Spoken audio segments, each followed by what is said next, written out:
మీరు బాబీ అని అబ్బా పిండేశారని చెప్పేసి సినిమాలో బాగా అందరికీ కూడా ఎంటర్టైన్ చేస్తూ వచ్చారు. కానీ డిఫరెంట్గా మన డిఫరెంట్ ప్లాట్ఫామ్ మాటే మంత్రం సీరియల్ ద్వారా అసలు ఇంట్లో ఉన్న ఫ్యామిలీ లేడీస్ అందరూ కూడా ఒక రకమైన ఇంప్రెషన్ మేమే తెచ్చుకోవడానికి ఆ సీరియల్ బాగా దోహదపడింది. అసలు కుమ్మేస్తున్నారు, ఎర్ర కుమ్మేస్తున్నారు అసలు ఆ సీరియల్లో. ఆ సీరియల్ గురించి చెప్పండి.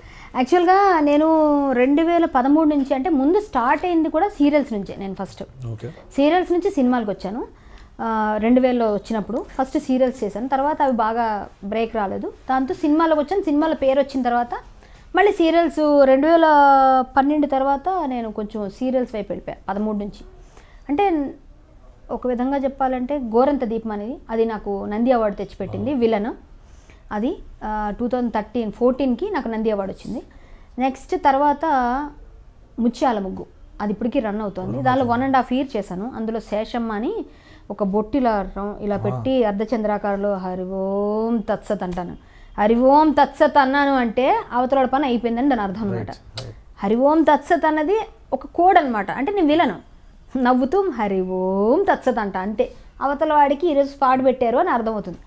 అలా ఆ క్యారెక్టర్తో ఒక 1.5 year ట్రావెల్ చేసి దానికి కూడా కొన్ని అవార్డ్స్ తీసుకున్నాను. అది వాళ్ళకి నాకు టర్మ్స్ అండ్ కండిషన్స్ టైమింగ్స్ కుదరక అది వదిలేసాం. ప్రొడక్షన్ వాళ్ళతో కొంచెం నేను కథలో నేను పక్కకి వెళ్ళిపోయాను. అది ఇప్పుడు మళ్ళీ రీఎంట్రీ వస్తుందా రాదా నాకు తెలీదు. మొత్తానికి అయితే అది అయిపోయింది. తర్వాత ఇప్పుడు 2016-17 మళ్ళీ మొన్న నేను 1 year 7 months 8 months అవుతుంది. కొత్త సీరియల్ ఇది మాటే మంత్రం. ఈ మాటే మంత్రం మళ్ళీ మూడు జీ తెలుగుకే, మూడు జీ తెలుగే. అంతకుముందు చాలా సీరియల్స్ వేటికి ఛానల్స్ చేశాను. ఈ ఛానల్లో నాకు అంటే కొన్ని మనకు పేరు తెస్తాయని అలాగే అనమాట. ఎన్ని చేసిన వివినాయక్ గారి సినిమాలు ఎలా చెప్తారో అలాగా జీ తెలుగు సీరియల్స్ అని జీ తెలుగు వాళ్ళకి నేను రుణపడి ఉండాలి. ఎందుకంటే నాకు ప్రతిసారి విలన్ క్యారెక్టరు ఆ రోల్ ఏంటంటే ఆ సీరియల్కి కీ రోల్ అవుతుంది నాకు ప్రతిసారి. నేను అలా అయితేనే చేస్తాను. అది కూడా డైరెక్ట్ చెప్తా ఫస్టే. నా రోల్ ఇంపార్టెంట్, డబ్బుల కన్నా కూడా ఇంపార్టెంట్ నాకు రోల్, నా క్యారెక్టర్ కావాలి. నాకు క్యారెక్టర్ రెస్పెక్ట్ రెండే కోరుకుంటాను నేను. ఈ రెండు ఉన్నాయనుకోండి, డబ్బులు కొంచెం అటు ఇటు అయినా మనం చేయొచ్చు. అది నేను అనుకునేది. అది నేను ఏంటంటే వాళ్ళు ఇప్పటివరకు నాది మెయింటైన్ చేస్తున్నారు కానీ నేను చేస్తున్నాను జీ తెలుగులో. ఆ క్యారెక్టరు మాటే మంత్రంలో మెయిన్ నానమ్మ నేను హీరోయిన్కి. కానీ నేను మొత్తం అంతా నేనే తిప్పుతుంటాను అక్కడంతా మొత్తం. కానీ జనాలైతే నన్ను చూస్తే వచ్చి కొట్టేస్తా, అంటే దొరికితే కుమ్మేద్దాం అన్నట్టు ఉంది పొజిషన్. పగ అంటే బయటికి వెళ్తే ఏంటండి నన్ను చూసి మాట్లాడిన వాళ్ళు ఏమండి మీ సినిమాల్లో సీరియల్ అంత లావు కనిపిస్తారు, బయట సన్నగా ఉన్నారండి అంటారు.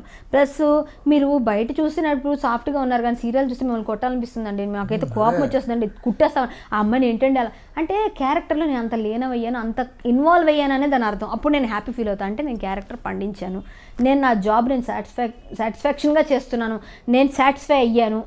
వాళ్ళని నన్ను తిట్టుకోవడమే కదా కావాల్సింది అల్టిమేట్గా. ఆ క్యారెక్టర్కి విలన్ విలన్ తిట్టాలి, అప్పుడే కదా మనకి పేరు వస్తుంది. ఇప్పుడు ఆ ఫ్రేమ్లో నేను కనిపిస్తే నన్ను అందరూ తిడుతున్నారంటే నేను అసలు నేను ఇక్కడ ఇలా ఉన్నాను కదా. మీరు నా సీరియల్ వెళ్ళి ఒకసారి మీరు చూడండి, యూట్యూబ్లో పెట్టుకోండి, G5లో ఉంటుంది, మీరు ఒకసారి చూడండి. సీరియల్ చూసి అసలు ఈవిడతోనైనా మాట్లాడని మీరు అంటారు. అక్కడ నేను ఇచ్చే ఎక్స్ప్రెషన్ కానీ అక్కడ ఆ పద్ధతులు కానీ మారిపోతాయి, అంతా డిఫరెంట్గా ఉంటుంది. నేను కూడా పరకాయ ప్రవేశం చేశాను అనుకుంటారు జనాలు. బయట ఉంటే మామూలుగా ఉంటా, ఆ క్యారెక్టర్లో పరకాయ ప్రవేశం చేస్తాను. మీరు ఏ క్యారెక్టర్ ఇస్తే ఆ క్యారెక్టర్లో దూరిపోతా. నా ఇన్వాల్వ్మెంట్ అండి అది, నేను పెట్టుకున్న రూల్ అది. నాకు ముష్టి క్యారెక్టర్ ఇస్తే ముష్టిదాన్ అయిపోతా, కుష్టి క్యారెక్టర్ ఇస్తే కుష్టిదాన్ అయిపోతా, హీరోయిన్ అయితే హీరోయిన్ అవుతా, మహారాణి అయితే మహారాణి అయిపోతా, అమ్మమ్మ అంటే అమ్మమ్మ, లేకపోతే ఏదైనా నా ప్రిన్సిపల్ అది. నా ప్రిన్సిపల్ అది ప్రొఫెషనల్ రెస్పెక్ట్ ఇస్తాను. కాబట్టి నేను ఇంతవరకు అది గెయిన్ చేశాను, మా ఆడియన్స్ మనసులు గెయిన్ చేశాను. ప్రతి ఇంట్లో నన్ను తిట్టుకునే వాళ్ళు ఉన్నారంటే వాళ్ళ మనసు నేను గెయిన్ చేశానని. కాబట్టి నేను అదే మెయిన్. నాకు ఆర్టిస్ట్కి అంతకన్నా అదృష్టం ఇంకోటి లేదు. మా ఆర్టిస్ట్గా పుట్టడం ఒక అదృష్టం అయితే, ఇలా ఆడియన్స్ని గెలుచుకొని ప్రతి ఒక్కరు నన్ను తిట్టుకొని నన్ను ఏ విధంగా గుర్తు చేసుకుంటున్నారంటే ఇంతకన్నా నాకు ఇంకేం లేదు. పెద్ద పెద్ద అవార్డులు వచ్చేంత సమానం. అయినా వస్తున్నాయి అవార్డులు కూడా ఆ క్యారెక్టర్స్కి. మరి ఫ్యూచర్లో నేను అడుగుతుంటాను Zee Telugu madam Anuradha madam ఏంటి మేడం ఎప్పుడు వెళ్ళనే చేస్తారు నన్ను, ఒక సాఫ్ట్ ఏడిపించే క్యారెక్టర్ నాకు గ్లిజరిన్ వేసుకునే అవకాశం ఇవ్వండి, పోనీ గ్లిజరిన్ లేకుండా ఏడుస్తానండి నేను అంట. అంటే ఆవిడ చూసి నవ్వి అమ్మ మిమ్మల్ని ఆ క్యారెక్టర్ చూసి ఈ క్యారెక్టర్ జీర్ణించుకోలేరండి అంటే, నేను డ్యూయల్ రోల్ చేస్తాను మేడం, ఎప్పుడైనా నాకు ఇవ్వండి మేడం, ఎవరైనా అవకాశం ఇవ్వండి, నేను డ్యూయల్ చేస్తాను, ఇది అది రెండు చేస్తా అంట. ఎవరు ఇవ్వట్లేదు, ఆలోచిస్తున్నాను ఎప్పుడో సరే ఏదో యూట్యూబ్లోనే దేనిలోనే లేకపోతే వెబ్ సిరీస్లో నేనే చేసేస్తాను డ్యూయల్ రోల్. ఎందుకంటే ఎవరు నన్ను ఆ విలన్గానే ఫిక్స్ అయిపోయారు. అసలు నేను సాఫ్ట్గా చేస్తానంటే నమ్మలేకపోతున్నారు. నేను వచ్చిన కొత్తలో సీరియల్స్ అన్ని కింద పడి కొట్టుకుని ఏడిచే సీరియల్స్ చేశా. అప్పుడు అంత పేరు రాలేదు. మరి మేబీ ఇదే అందరికి జనాలకు నచ్చుతుంది, మన క్యారెక్టర్ ఇదే అని చెప్పి డిసైడ్ అయిపోయారు. అలాగే అంటే ఇప్పుడు జీ తెలుగులో ఉన్నారు కాబట్టి మీకు ఇంకో విషయం తెలుసో తెలియదు, కృష్ణ అనే సినిమా జీ తెలుగులోనే వస్తుంది, మిరపకాయ అనే సినిమా కూడా జీ తెలుగులోనే వస్తుంది. ఒక రకంగా జీ తెలుగుతో మంచి ఇది ఉంది మీకు. అండ్ బుల్లితెర పరంగా మీకు చాలా ఒక పెద్ద ఫ్యాన్ బేస్ అనేది ఏర్పడింది. సో వాళ్ళు మిమ్మల్ని అభిమానించే వాళ్ళందరికీ కూడా మీరు చెప్పే మాట? నిజంగా ముందైతే మీరు చెప్పినట్టుగా మా జీ తెలుగు క్రూ అందరికీ నేను రుణపడి ఉండాలి. జీ తెలుగు మేడం కానీ జీ తెలుగు అంటే నాకు ఇష్టం, ఎందుకంటే జీ తెలుగు నన్ను ఎలివేట్ చేసింది. కాబట్టి జీ తెలుగు వాళ్ళు ఏం చెప్పినా నేను మ్యాక్సిమం క్యారెక్టర్స్ ఎప్పుడు చేస్తున్నాను, వాళ్ళు నాకు అలా రెస్పెక్ట్ ఇస్తున్నారు. కాబట్టి అది ఇద్దరికీ ఉన్న అనుబంధం, అది అలా కంటిన్యూ అవ్వాలి. సినిమాలు కూడా అందులోనే వేస్తున్నారు, అందులో చాలామంది ఫ్యాన్స్ ఉన్నారు. బాబీ అంటారు నన్ను చాలామంది రైటర్స్ వాళ్ళందరూ. నేను చాలా హ్యాపీ. నన్ను అభిమానించే బుల్లితెర ప్రేక్షకులకి, నా కో ఆర్టిస్టులకి అందరికీ నేను నిజంగా చెప్తున్నాను, అమ్మ నాకు జన్మనిచ్చింది, అమ్మ నన్ను ఇంత దాన్ని చేసింది, నాన్నగారు నాకు హరికథ నేర్పారు, సంగీతం నేర్పారు, నేను ఏదో ఒక విధంగా గురువుల దగ్గర నేర్చుకొని ఈరోజు ఇలా సంస్కారంతో ఉన్నాను. నన్ను ప్రపంచానికి తెలియజేసింది టీవీ, మూవీ. ఈ రెండు. మూవీయే ఫస్ట్ జనాలకు తెలియజేసింది, తర్వాత టీవీ ఆర్టిస్టులు, టీవీ వాళ్ళందరూ కూడా ఇప్పుడు ఫుల్ బిజీ. మామూలుగా చెప్పాలంటే అవార్డ్ ఫంక్షన్స్లో చెప్తుంటారు, పెద్ద పెద్ద హీరోలు వచ్చి కూడా వాళ్ళు చెప్తారు, లేదు సినిమా ఆర్టిస్టులకి ఏమాత్రం మీరు తీసిపెట్టట్లేరని. నేను సినిమా రెండిట్లో ఉన్నాను కాబట్టి నేను రెండింటికి చెందుతాను. అయినా టీవీకే ఎక్కువ ఫేమ్ వచ్చింది. ఆడవాళ్ళందరూ దానికి అడిక్ట్ అయిపోయారు, వాళ్ళందరూ మాకు ఫ్యాన్స్ అయిపోతారు. మొగుడు వస్తే అన్నం పెట్టమంటే వాళ్ళు చెప్తుంటారు మాకు కంప్లైంట్, మేము వచ్చి అన్నం పెట్టంటే కూడా ఉండవే సినిమా మాటే మంత్రం సీరియల్ అయిపోయినాక పెడతాను అంటారు అని చెప్తారు.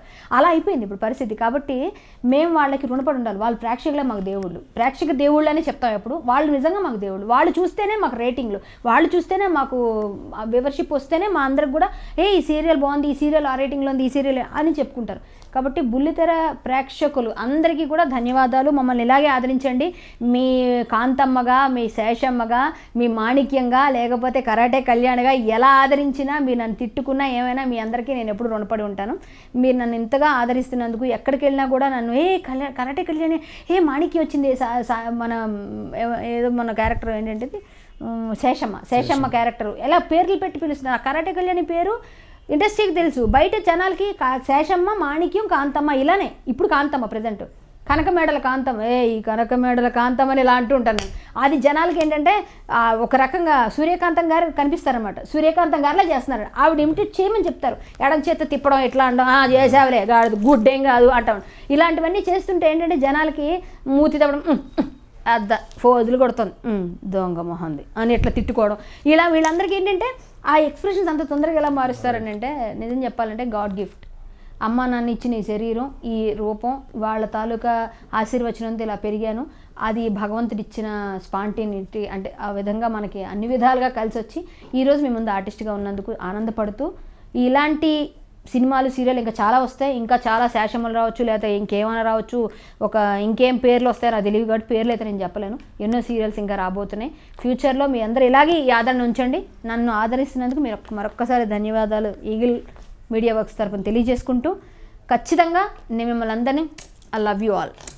అలాగే ఈ సీరియల్స్ ఇలా ఈ క్యారెక్టర్ కళ్యాణి గారు సెట్ అవుతారు, కళ్యాణి గారిని మీరు మాట్లాడండి, కళ్యాణి గారితో చెప్పండి, ఈవిడ తప్ప ఎవరు చేయలేరు ఈ క్యారెక్టర్, ఆవిడే చేయాలి, ఈ కాంతమ్మ కళ్యాణి అని ఫిక్స్ అయిపోయిన అనురాధ మేడం గారికి, మా జీ తెలుగు అనురాధ మేడం గారు ఫిక్స్ అవుతారు. ఫస్ట్ ఖచ్చితంగా ఈ క్యారెక్టర్కి ఈమెనే అని ఫిక్స్ అవుతారండి. ఫిక్స్ అయిపోయిన వెంటనే వాళ్ళందరూ మాట్లాడుకుంటారు, ప్రొడ్యూసర్తో అందరితో చెప్తారు, ఆవిడ వేరే నాకు ఫోన్ చేస్తారు.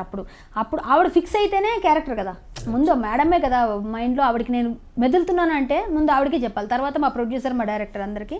కాబట్టి Zee Telugu Anuradha madam, I love you ma'am. నిజంగా మీకు నమస్కారం. నిజంగా నన్ను ఇంత మంచి అవార్డులు వచ్చేటట్టు క్యారెక్టర్లు ఇస్తున్నందుకు మీకు ఎప్పటికీ నేను రుణపడి ఉంటాను. Like and subscribe Eagle Media Works.